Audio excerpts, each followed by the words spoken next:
how many nautical miles can you fly in a single tank of gas in this plane?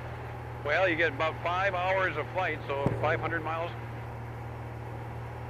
It holds 21 a side, so that's 42 gallons, 9 gallons an hour. 9 divided by 42, what's that? 1.5. Well, yeah, so actually it's about 4 hours and 20 minutes plus your 30-minute reserve, you know. Yeah. Something like that. You can go quite a ways. Just bring your checkbook or your money. Yeah, really. Nowadays, especially. Yeah.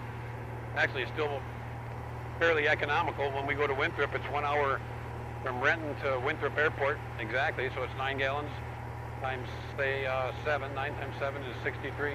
Not bad. Wow.